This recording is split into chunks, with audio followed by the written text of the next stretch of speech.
तो दोस्तों आज मैं एक्सप्लेन करने वाला हूँ हाल ही में ही रिलीज हुई एक कन्नड़ा भाषा की सस्पेंस थ्रिलर हॉरर मूवी को, जिसका नाम है तत्सम तद्भव। मूवी काफी इंटरेस्टिंग है, काफी बढ़िया प्लॉट है इसका और इसको काफी पॉजिटिव रेस्पॉन्स भी मिला है। तो मूवी की शुरुआत होती है 2004 में अरिका को दिखाते हुए, जो कि अपने पति संजय के बारे में पता लगाने के लिए उसके दोस्तों, ऑफिस और कलीग्स को कॉल करती है, क्योंकि संजय आखिरी रात से घर नहीं आया था और ऑफिस से उसको पता चलता है कि वो 2 दिन से ऑफिस भी नहीं गया है। साथ ही साथ उसके दोस्तों ने उसे आखिरी बार 3-4 दिन पहले देखा था। अब अरिका पुलिस स्टेशन जाती है अपने पति संजय की मिसिंग कंप्लेंट फाइल करने के लिए, जहां पर वो इंतजार करती है क्योंकि एक कपल अपने हाउस हेल्प की कंप्लेंट करने आए थे क्योंकि उसने उनकी रोलेक्स वॉच चोरी कर ली थी। खैर अब उस कपल का बच्चा भी यहीं पर बैठा हुआ था, जो कि डरा सहमा वहीं पर था, जिसको पुलिस ऑफिसर अरविंद अश्वत्थामा अपने पास बुलाता है, उससे बात करता है और उस रोलेक्स वॉच को रिकवर भी कर लेता है, जो कि उस बच्चे से गलती से टूट गई थी और डर के मारे वो अपने पेरेंट्स को ये बात नहीं बता पा रहा था,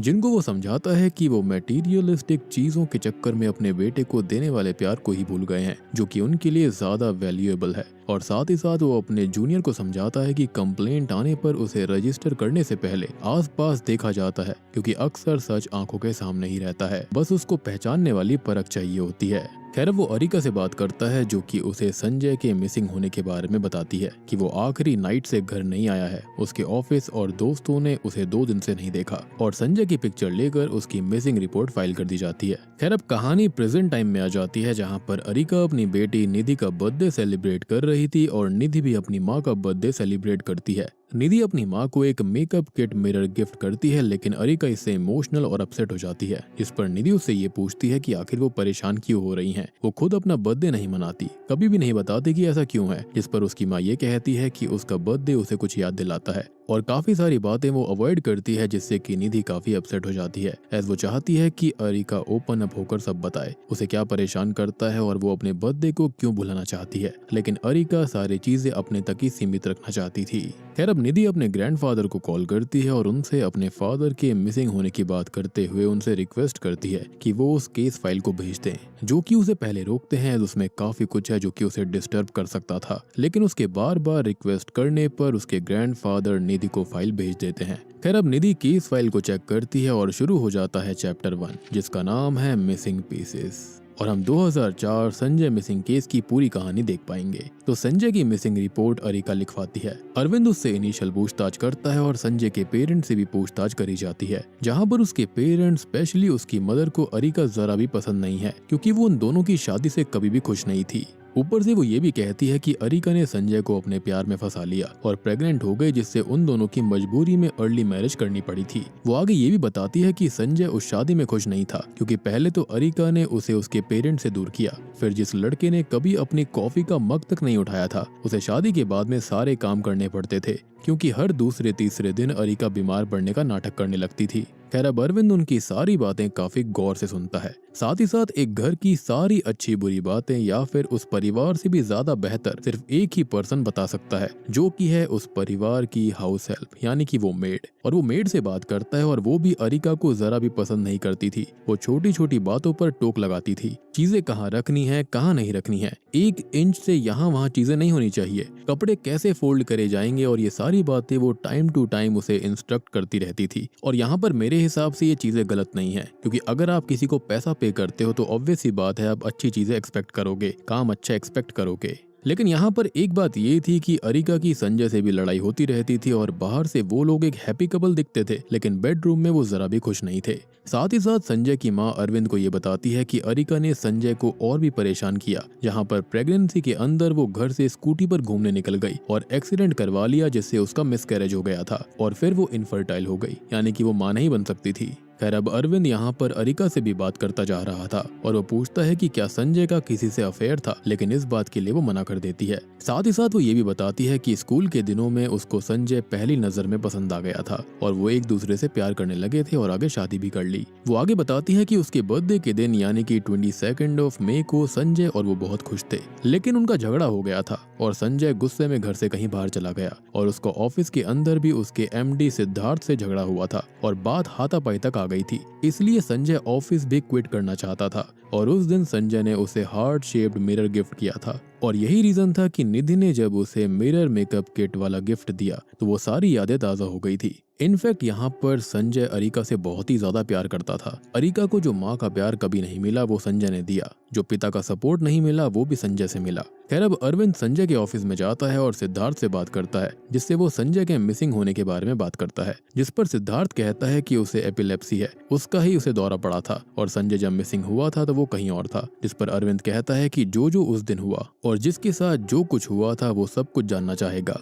और जरूरत पड़ने पर सिद्धार्थ को पुलिस स्टेशन तक आना होगा। और इतना कहकर वो वहां से चला जाता है और अब शुरू होता है चैप्टर 2 लॉस्ट एंड फाउंड। खैर चैप्टर 2 की शुरुआत में हम देखते हैं एक साइट को जहां पर एक बॉडी मिली थी। उस साइट को और बॉडी को इनिशियली फॉरेंसिक्स चेक करते हैं और बॉडी का गला कटा हुआ था, जिससे उसका खून ड्रेन्ड आउट है, साथ ही साथ वो डिकम्पोज भी हो रखी है। तभी हम अरविंद को देखते हैं जो कि पुलिस स्टेशन में था, जिसे उस बॉडी की इनिशियल रिपोर्ट मिलती है। साथ ही साथ एसपी ऑफिस से कॉल आता है जो कि उससे प्रेशराइज करते हैं कि जल्दी से जल्दी वो इस केस को सॉल्व करके क्लोज कर दे। खैर वो अरिका को इन्वेस्टिगेशन करने के लिए बुलाता है और क्लियरली बोलता है कि वो अपने हस्बैंड को ढूंढने वाली इनोसेंट वाइफ नहीं लग रही और अब वो इस केस के अंदर प्राइम सस्पेक्ट है, क्योंकि 3 दिन पुरानी जो बॉडी मिली है वो किसी और की नहीं बल्कि संजय की है। जी हाँ, यानी कि संजय मर चुका है और वो मिली भी है अरिका के घर के बेसमेंट के अंदर से, जिससे कि वो खुद बहुत परेशान हो जाती है। तो अब अरविंद एग्जैक्ट डिटेल्स पूछता है, जिसके बारे में वो बताने लगती है। वो कहती है कि उस रात से वो घर में अकेली पड़ गई थी, जिससे वो बहुत ही ज्यादा दुखी रहने लगी, संजय को याद करती रोती रहती और घर का सूनापन उसे खाए जा रहा था, जिससे खुद को डाइवर्ट करने के लिए उसने पूरे घर की सफाई कर दी। और फिर एक दिन उसे अजीब सी स्मेल आती है। वो घर के आसपास देखती है, फार्म में देखती है कहीं कोई जानवर तो नहीं मर गया, और फिर वो बेसमेंट में जाती है जहाँ पर उसे अपने पुराने टॉय बॉक्स के अंदर संजय की बॉडी पड़ी हुई मिलती है, जिससे वो पूरी तरह टूट जाती है।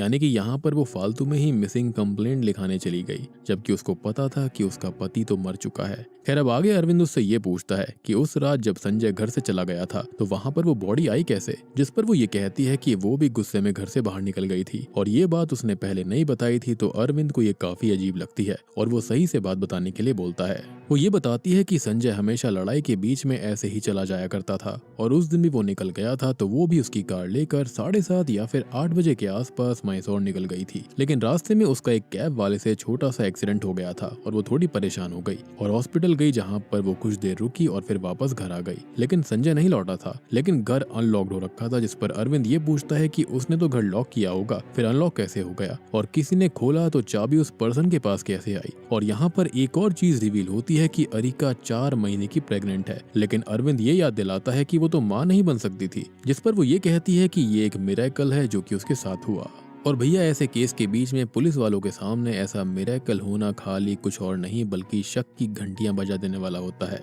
खैर अरविंद उससे ये पूछता है कि उसने टैक्सी का नंबर तो देखा होगा जहां पर एक्सीडेंट हुआ होगा, वो जगह भी याद होगी या फिर उस रात का कुछ और याद हो, लेकिन उसे कुछ भी याद नहीं है और वो गुस्सा भी होने लगती है, जिसे अरविंद ठंडे दिमाग से याद करने के लिए बोलता है और वो उस स्पॉट को याद करके उस टैक्सी के बारे में याद करके उसे थोड़ी बहुत जानकारी देती है। खैर वो घर जाने लगती है और संजय की बिलोंगिंग्स मांगने लगती है, क्योंकि यही उसकी आखिरी निशानी है, जिसके अंदर उसका चश्मा भी होना चाहिए था जो कि वो हमेशा साफ करती थी, लेकिन उस दिन वो नहीं कर पाई, जिससे वो काफी दुखी है। और मूवी की शुरुआत में वो निधि के भी स्पेक्स साफ करने को बोल रही थी, जिसे याद कर कर निधि इमोशनल हो जाती है, एज उसको ये लगता है कि अरिका की ये आदत ऐसे ही है, लेकिन वो एक पेनफुल मेमोरी से जुड़ी हुई है, एज वो हमेशा संजय के स्पेक्स को साफ करती थी और अगर उस दिन लड़ाई के वक्त अगर वो ऐसा कर देती तो शायद संजय आज उसके साथ होता और ये निधि नहीं जानती थी। लेकिन यहाँ पर कांस्टेबल ये बोलता है कि संजय की बॉडी के साथ उसके स्पेक्स मिले ही नहीं थे, इस पर वो ये कहती है कि उस दिन भी संजय स्पेक्स के साथ ही गया था। खैर अब अगले सीन में सिद्धार्थ को पुलिस स्टेशन में दिखाया जाता है, जो कि सेकंड सस्पेक्ट है, जिसकी कार से संजय के स्पेक्स और फिंगरप्रिंट्स मिले हैं। और तभी अरविंद उससे उस रात के बारे में पूछता है, लेकिन वो कुछ भी सही से नहीं बताता। साथ ही साथ उसकी बीवी भी वहाँ पर आ जाती है और अब अरविंद उसके असिस्टेंट को भी वहाँ पर बुलवा लेता है और ये कहता है कि हर क्राइम के अंदर 2 माइंड्स होते हैं, एक स्ट्रॉन्ग जो कि सिद्धार्थ का है, लेकिन एक वीक भी होता है जो कि उस असिस्टेंट का होगा, जिसे वो ब्रेक कर पाएगा। लेकिन नौबत वहाँ तक जाएगी ही नहीं, क्योंकि वो असिस्टेंट खुद ही सिद्धार्थ को ये समझाता है और अब वो कन्फेस करते हैं कि वो दोनों असल में लवर्स हैं, जो कि इस रात साथ थे, लेकिन कुछ लोग उन्हें असॉल्ट करने मारने आते हैं और संजय वहाँ पर आ जाता है, जो कि उन्हें बचाकर हॉस्पिटल लेकर जाता है, जहाँ पर वो उनको ये बताता है कि उसके घर पर कोई इशू हो गया है। और फिर वो वहाँ से चला जाता है तो उन्हें ये लगता है कि वो घर ही गया होगा, और सिद्धार्थ की कार से वो लोग हॉस्पिटल गए थे तो इसलिए उसकी कार के अंदर संजय के फिंगरप्रिंट्स और स्पेक्स रह गए थे। खैर अब इसके बाद मैथ्यू नाम का एक आदमी अरविंद से मिलने आता है, जो कि उसको ये बताता है कि ये केस एक मर्डर का नहीं है, बल्कि इसके अंदर 2 खून हुए हैं और दूसरा खून हुआ है संजय की लवर अकीरा का, जिससे कि वो शादी करने वाला था।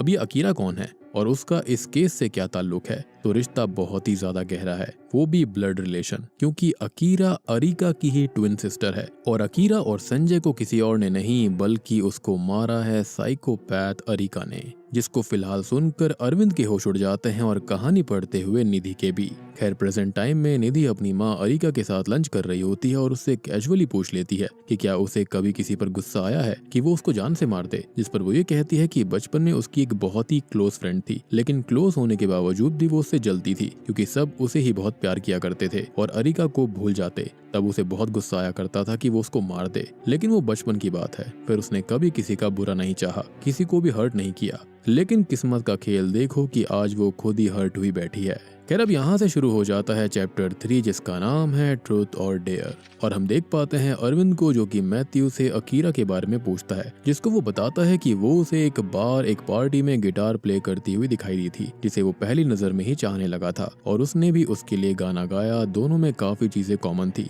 दोनों ने साथ में वक्त बिताया और फिर प्यार में पड़ गए। अब यहाँ अरविंद अरिका से भी बात करता है, जो कि ये कहती है कि वो एक दिन मार्केट गई थी जहाँ पर उसे मैथ्यू मिला था, जो कि अचानक उसके पीछे पड़ गया और उससे अकीरा के बारे में पूछने लगा और कहने लगा कि उसने अकीरा को कुछ कर दिया है, लेकिन वो किसी भी अकीरा को जानती तक नहीं है, उसकी कोई बहन कभी थी ही नहीं। अब यहाँ मैथ्यू आगे ये बोलता है कि वो तो अकीरा से शादी करना चाहता था, लेकिन अरिका इसके सख्त खिलाफ थी और वो अकीरा की लाइफ को कंट्रोल करती थी, सारे फैसले खुद लिया करती, और वो शादी करने वाले थे लेकिन वो बीच में आती रही। अकीरा घर से भी भाग गई थी, जिसे उसने पकड़कर वापस कैद कर दिया। और आगे वो ये बताता है कि अकीरा हमेशा ये कहती थी कि एक ही पहचान के साथ जीना बोरिंग है, तो वो हर रोज एक नए नाम के साथ रहने की कोशिश किया करती थी और वो कई होटल्स भी गए थे जहाँ पर वो अलग अलग नाम से रुकते थे। इसलिए होटल रिकॉर्ड्स के अंदर मैथ्यू के साथ अलग अलग लड़कियां हैं, जबकि वो गया खाली अकीरा के साथ था। वो खाली अपना नाम बदल कर रहा करती थी। आप उसको एक तरह से फैंटेसी कह सकते हो उसकी। खैर अब अरविंद उससे ये पूछता है कि वो अभी तक कहाँ था, जिस पर वो ये बताता है कि पहले तो वो परेशान हुआ और अकीरा को खुद ही ढूंढा, लेकिन वो उसको नहीं मिली। लेकिन जब उसे पता चला कि संजय मर गया है तो उसे लगा कि अरिका ने ही अकीरा और संजय दोनों को मारा होगा, और इसलिए अब वो सामने आया है। और 22 मई के बारे में जब अरविंद पूछता है तो वो बताता है कि उस रात को नशा करके अपने घर पर ही वो पड़ा हुआ था। खैर अब मैथ्यू को घर भेजकर अरविंद अपने कांस्टेबल से बात करता है, जो कि उन्हें बताता है कि अभी तक उन्हें उस कैब ड्राइवर के बारे में कुछ भी पता नहीं लगा है। हालांकि संजय की पोस्टमार्टम रिपोर्ट आ चुकी है। खैर वो अरिका से बात करते हुए उसको बताता है कि संजय का गला काटा गया था। करीबन रात के 10 से 1 बजे के आसपास वो मारा गया और आसपास फिंगरप्रिंट्स मिले हैं, लेकिन कोई ट्रेसेस नहीं मिले, और उसकी पैंट की पॉकेट में ही उसकी चाबियां थी, मतलब वो खुद ही घर आया था और हो सकता है कि उसके साथ कोई आया होगा। और उसके पास से आर्टिफिशियल हेयर्स भी मिले हैं। अब इस बात पर वो ये पूछता है कि क्या संजय या फिर वो विग इस्तेमाल करते थे, जिस पर वो ये कह देती है कि शायद से वो बाल डॉल के होंगे। खैर वो मुद्दा साफ करता है और ये कहता है कि यहाँ पर चीटिंग का एंगल है, शादी में दिक्कत है। अकेलापन लोगों को चीटिंग की ओर ले जाता है, जिस पर वो ये कहती है कि संजय ऐसा नहीं था। जिस पर वो ये कहता है कि वो संजय नहीं बल्कि अरिका के बारे में बात कर रहा है और वही चीट करते हुए अकीरा के नाम से मैथ्यू से मिली, उसके साथ अपने अकेलेपन को दूर किया। लेकिन जब वो सीरियस हो गया, शादी की बात करने लगा, तो उसने उससे दूरी बनाई और अकीरा वाला एंगल ही खत्म कर दिया। आसान भाषा में कहूँ तो अरविंद ये कहना चाहता है कि अरिका ही अकीरा बनती थी और उसने संजय के ऊपर चीट किया, वो भी मैथ्यू के साथ। खैर अब ये सब बातें सुनकर वो काफी गुस्सा करने लगती है कि वो ये सारी चीजें नहीं कह सकता क्योंकि वो घर पर नहीं थी। वो अकीरा है ये भी साबित नहीं हुआ है, जिस पर वो ये कहता है कि ये वो सॉल्व कर लेगा। जिस पर वो कहती है कि वो संजय की हालत देखकर टूट चुकी है, वो तो जीना भी नहीं चाहती, लेकिन उसके पेट में एक नन्ही सी जान पल रही है जिसके लिए वो जिंदा है, और अगर ये बात साबित हो जाती है कि वही कल्प्रिट है तो वो खुद को ही पनिश कर लेगी। अब यहाँ कांस्टेबल अरविंद को बताता है कि उस रात अरिका सच में हॉस्पिटल में थी और वो कैब ड्राइवर भी मिल चुका है जिसने उसकी कहानी को भी वेरीफाई कर दिया है। इनफैक्ट उसने अरिका को भी आइडेंटिफाई किया है। अब मैथ्यू यहाँ पर आता है जो कि ये कहता है कि वो साबित कर सकता है कि अरिका और अकीरा अलग अलग है, जिसको देख अरविंद अपने कांस्टेबल से ये बोलता है कि अरिका एकदम शांत आई थी, लेकिन मैथ्यू परेशान आया है, मतलब वो कुछ तो छुपा रही है। भले ही वो गलत ना हो, लेकिन वही मैथ्यू भले ही गलत हो लेकिन कहीं ना कहीं सच बोल रहा है। खैर वो अरिका के पास जाते हैं और उसे उसके एटिक से मिला हुआ गिटार दिखाते हैं और एटिक में एक्स्ट्रा गिटार स्ट्रिंग्स भी मिली थी जो कि एक प्रोफेशनल ही रखता है। और अरविंद बैकग्राउंड को भी चेक कर चुका था और अरिका सिंगल चाइल्ड ही थी, तो अब वो क्लियर करे जो पहले तो मना करती है लेकिन बाद में मान लेती है कि वही अकीरा थी। और अब अरविंद मैथ्यू से ये कहता है कि वो सिर्फ कुछ वक्त के लिए अरिका का सपोर्ट था और अब आगे चलकर वो उसे या फिर केस को कैसे भी डिस्टर्ब ना करे। और इसी के साथ चैप्टर 4 हाइड एंड सीक शुरू होता है। यानी कि यहाँ पर यह बात साबित हो चुकी थी कि अरिका ही अकीरा थी जो कि चीट कर रही थी, अपने अकेलेपन को दूर कर रही थी। खैर अब सिद्धार्थ अरविंद से मिलता है और उसको ये बताता है कि संजय ने कंपनी के 5 लाख रुपए लिए थे क्लाइंट को देने के लिए, लेकिन वो पैसे कभी क्लाइंट तक पहुंचे ही नहीं। अब अरविंद अरिका के घर पर जाता है उन पैसों के बारे में पूछने के लिए, जिस पर वो ये बताती है कि वो पैसे संजय घर लाया था, लेकिन जब वो उस रात हॉस्पिटल से लौट कर आई तो वो पैसे वहाँ पर नहीं थे। खैर अब अरविंद इस केस के बारे में ज्यादा गहराई से सोचने लगता है और उसको याद आता है कि 29 के दिन अरिका के घर एक मैगजीन पार्सल आया था जो कि एक वीकली मैगजीन है, तो वो 22 मई को भी आई होगी, जिसके बारे में वो कोरियर वाले से बात करता है। तो वो बताता है कि उस रात 8 या फिर 8:30 के आसपास वो पार्सल देने गया था, लेकिन अरिका ने उसको ये बोला कि वो पार्सल बाहर ही रख दे और चला जाए। और वो अरिका ही थी, ये श्योर है क्योंकि वो उसकी आवाज पहचानता है। साथ ही साथ अरिका ने उसे उसके नाम से ही एड्रेस किया था। अब संजय ध्यान से सारी चीजें सोचने लगता है और इतना तो वो भी समझ जाता है कि यहाँ पर भी 2 माइंड है, एक स्ट्रॉन्ग जो कि अरिका का है लेकिन वीक भी है जो कि उसे ढूंढना है। और वो अरिका का लाई डिटेक्टर टेस्ट भी करवाता है, उससे सवाल करता है कि क्या उसने संजय को मारा, वो मैसूर गई थी या फिर नहीं, उसकी ट्विन सिस्टर है या फिर नहीं, लेकिन सारे जवाब बिल्कुल सही आते हैं। खैर वो उसे घर भेज ही रहा होता है कि तभी लाई डिटेक्टर टेस्ट चेक करते हुए ऑफिसर ये बोलता है कि अरिका ने सारे जवाब सही दिए हैं सिवाय एक के कि वो अरिका है। और अब अरविंद फिर से लाई डिटेक्टर टेस्ट करता है और उससे ये पूछता है कि क्या वो अकीरा है, तो वो अकीरा ही निकलती है और संजय को अरिका ने ही मारा था।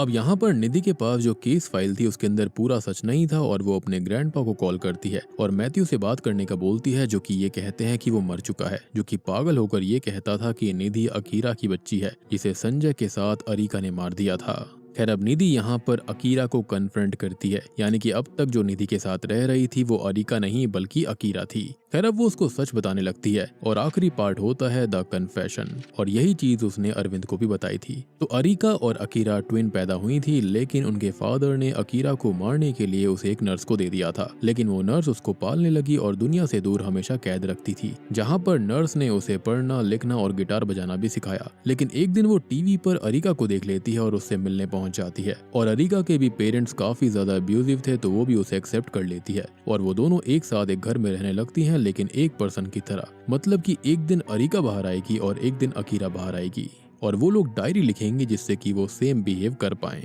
अब ऐसे ही सब कुछ ठीक चल रहा होता है और अरिका को संजय से प्यार हो जाता है, उससे शादी भी हो जाती है, लेकिन उनकी शादी में लड़ाइयाँ आ गई थी और अकीरा को अरिका ने अबैंडन कर दिया था, जिससे संजय मिला और उसे यकीन भी हो गया था कि वो अलग है, जिससे कि उनका अफेयर शुरू हो गया था, जिससे कि अकीरा प्रेग्नेंट हो गई थी। लेकिन हुआ ये कि उस रात अरिका घर पर थी, जो कि अकीरा की तरह ही तैयार हुई, जिसको सब कुछ पता चल गया था और उसने संजय को खत्म कर दिया और अकीरा ने अपनी बहन को बचाने के लिए संजय की बॉडी को ठिकाने लगा दिया। खैर अब यहाँ पर आपको भी लग रहा होगा ना कि केस यहाँ तक तो सॉल्व हो गया, लेकिन ऐसा नहीं है, क्योंकि अरविंद ने जैसे भी जहाँ भी इन्वेस्टिगेशन किया था उसे पता चलता है कि नर्स जो है वो मर चुकी है, जिसने की अकीरा को पाला था। लेकिन सब यही कहते हैं कि उसके साथ कोई भी बच्ची नहीं रहती थी, या फिर किसी को ये बात पता नहीं है। खैर अब वो एक थेरेपिस्ट से बात करता है, जो कि उसको बताती है कि अकीरा कुछ और नहीं बल्कि अरिका की ही दूसरी पर्सनैलिटी है। जी हाँ, जिसे उसने अपने पेरेंट्स के अब्यूज और अकेलेपन से बचाने के लिए बाहर निकाला था, जो कि सिर्फ एक डॉल है।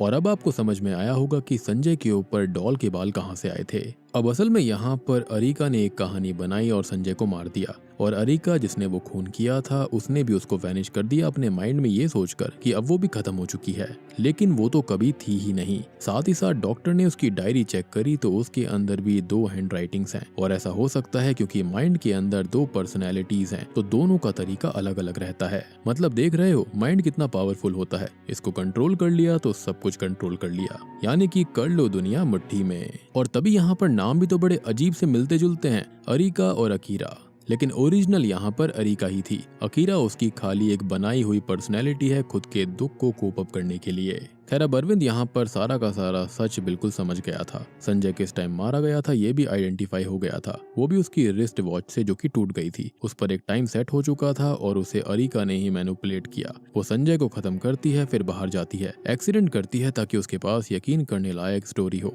और ये सब अरिका वाली पर्सनैलिटी को भी याद नहीं था और उसने 3 दिन उस बॉडी को रखा ताकि वो थोड़ी सी डिकम्पोज हो जाए और फिर उसने खुद ही पुलिस को खबर कर दी। और उसने अरविंद को ये भी बताया था कि वो दोनों जब छुप कर रहती थी तो वो नॉक करके बात किया करती थी। और अरविंद ने उसके नॉकिंग पैटर्न को भी टेस्ट करवाया था, जो कि पहला ये था कि अकीरा मुझे तुम्हारी जरूरत है, आ जाओ। दूसरी बार था कि अरिका ये तुम्हारी गलती है, मतलब कि वो नॉक से पर्सनैलिटी स्विच करती थी या फिर उससे ट्रिगर हुआ करती। अब अरिका को मेंटल इश्यूज हैं तो अरविंद उसे मेंटल हॉस्पिटल भेजकर केस सॉल्व कर देता है, यानी कि क्लोज कर देता है, जहाँ पर उसका इलाज किया जाता है और अब वो ठीक होकर वापस आ जाती है। लेकिन अभी भी वो सुधरी नहीं है, ठीक नहीं हुई है, क्योंकि वो अभी भी निधि को वही कहानी सुना रही है, अरिका और अकीरा वाली। और वो अकीरा है जिस पर निधि यकीन करके उससे माफी मांगती है और सब कुछ ठीक हो जाता है और अब कहानी तो खत्म हो गई ऐसा हम सोचेंगे, लेकिन ऐसा नहीं है, क्योंकि निधि के स्कूल जाते ही वो डायरी लिखने लगती है और उसे नॉक सुनाई देती है। खैर अब वो नॉक करके सीक्रेट डोर को ओपन कर अंदर चली जाती है और तभी बाहर आती है अरिका।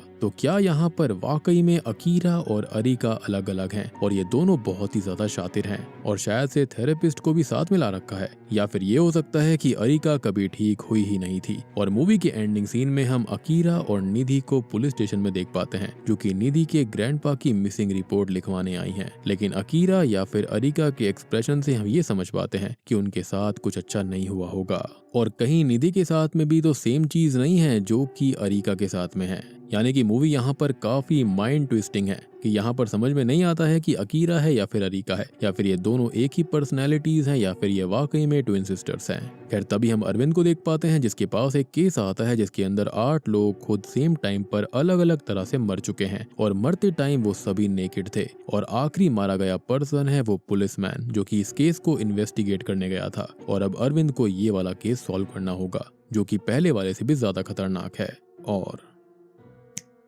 बूम, इसी के साथ में ये मूवी यहीं पर खत्म हो जाती है। तो दोस्तों ये थी तत्समा तद्भवा फिल्म की कहानी।